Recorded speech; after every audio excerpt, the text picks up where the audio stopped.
353 seats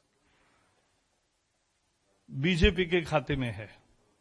panchayat समिति के 4,371 सीटों में 1990 यानी लगभग 2,000 सीटें बीजेपी को मिली है।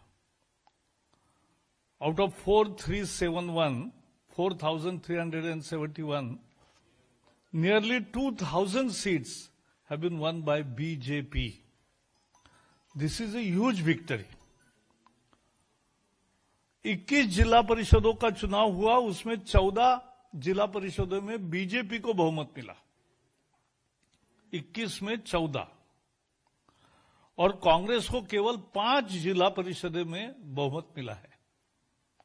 ब्लॉक पंचायत में 222 ब्लॉक पंचायत के चुनाव हुए, उसमें 93 अभी तक बहुमत पूरा का पूरा बीजेपी को मिला है।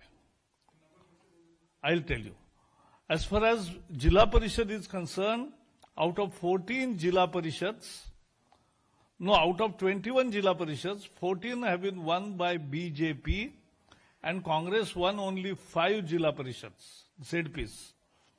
And in block panchayat, BJP has won till now 93 block panchayats out of 222. Trend क्या होता है? राजस्थान की इस चुनाव की कुछ विशेषताएं हैं। विशेषता यह है कि हमेशा ट्रेंड यह रहता है जिसका राज्य में सरकार है वो ये चुनाव जीतता है।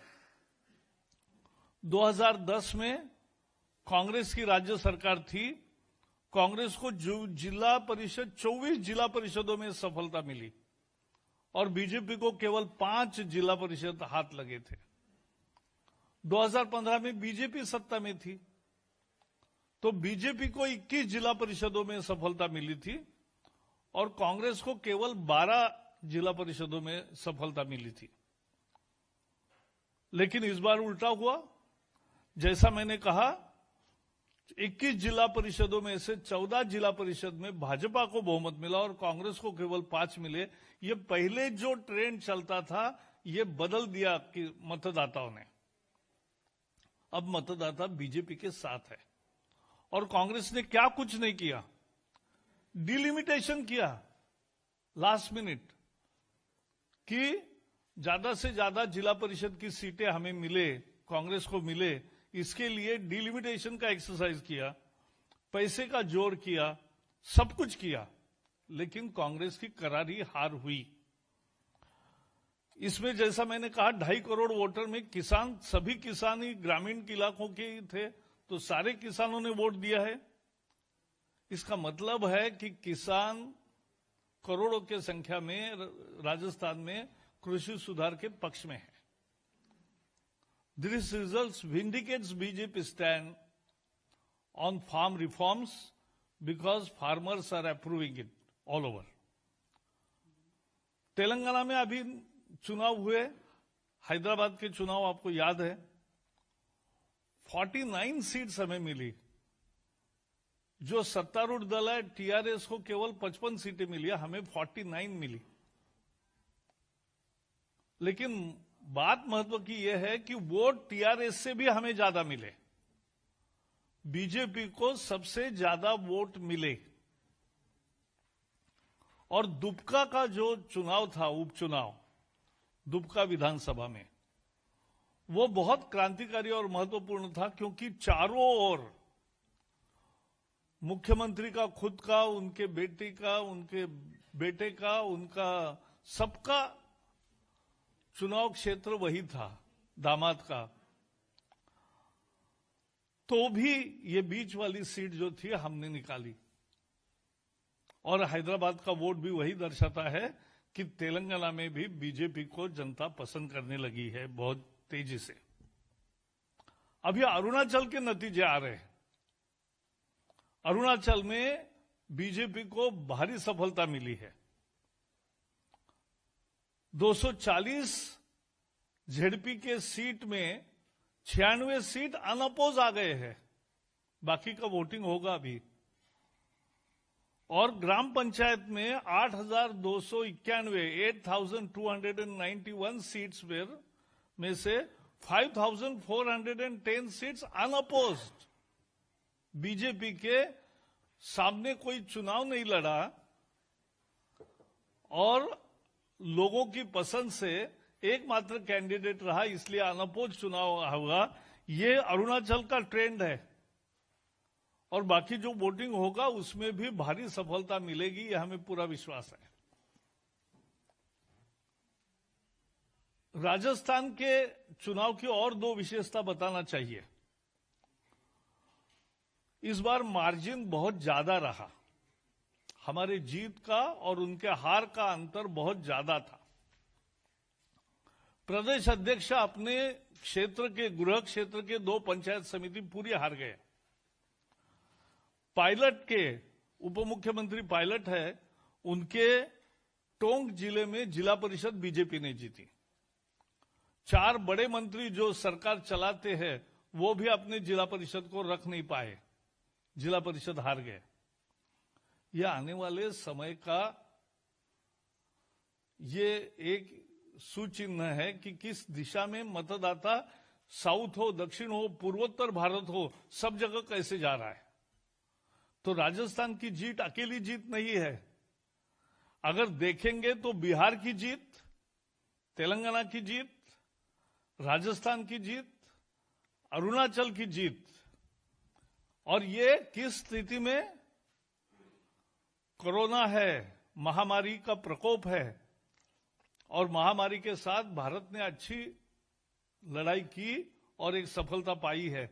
लेकिन कोरोना का संकट, उससे उपजा पूरे दुनिया में फैला एक विश्व का आर्थिक संकट, एक माइग्रेशन जो लेबर का हुआ, बहुत बड़े संख्या में लोग वापस गए थे, अब वापस आ रहे हैं, और विपक्ष का कृषि सुधारों पर कुप्रचार, ये सब होने के बावजूद भी भारतीय जनता पार्टी सब जगह मतदाता पसंद करते हैं, क्योंकि उनको विपक्षियों की नकारात्मक राजनीति पसंद नहीं है।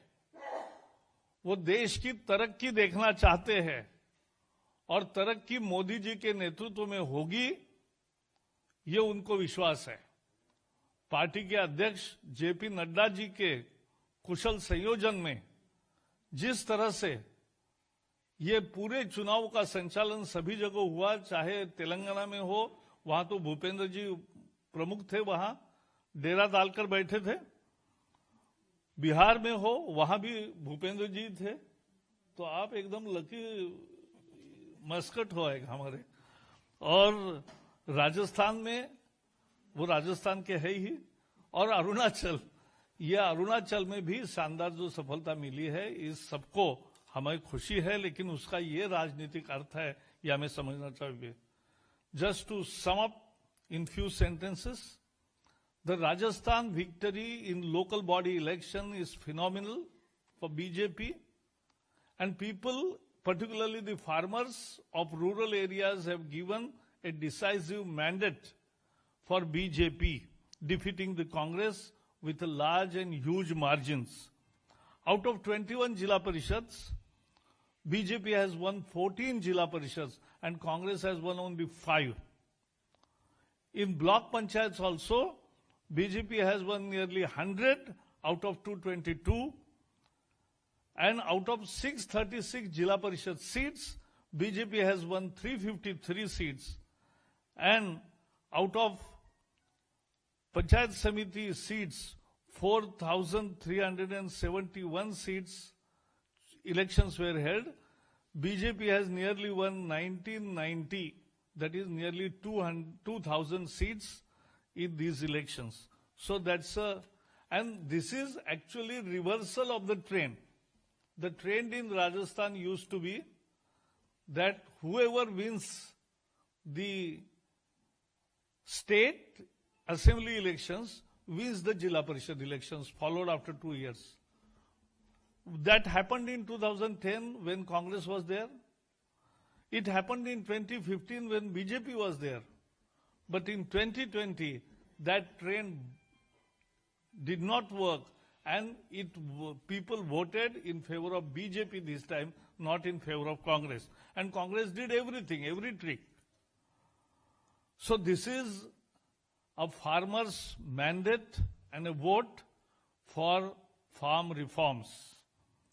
In Telangana also, as you know, Dupka by-election and Hyderabad Corporation.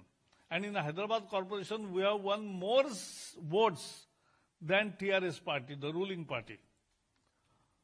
In Arunachal also, our many candidates have won unopposed, and in final election tally will be also a major, huge victory for. And Bihar election results we know all. So be it east, be it northeast, be it south, or be it Rajasthan north, whatever the direction you go, it is BJP, BJP, BJP. And therefore, Congress, we suppose that despite Corona, despite economic problems, despite migration of laborers, and despite the instigation by opposition parties and misinformation campaign carried out by opposition parties against the farm reforms, people of India are standing behind BJP and are voting for BJP for all reforms of progress and prosperity under the dynamic leadership of Prime Minister Narendra Modi. That's from my side. If you have any question on this first. Thank you.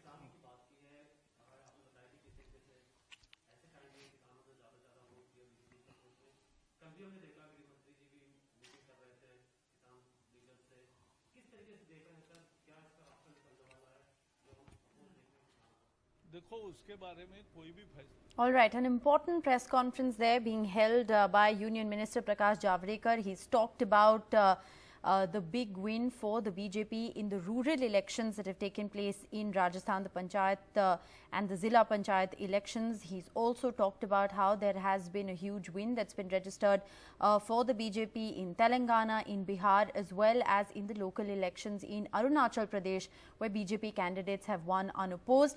He says that the mandate that the BJP secured in rural Rajasthan is a mandate, a decisive mandate for the BJP, despite the COVID-19 crisis, the migration of laborers and the instigated protests.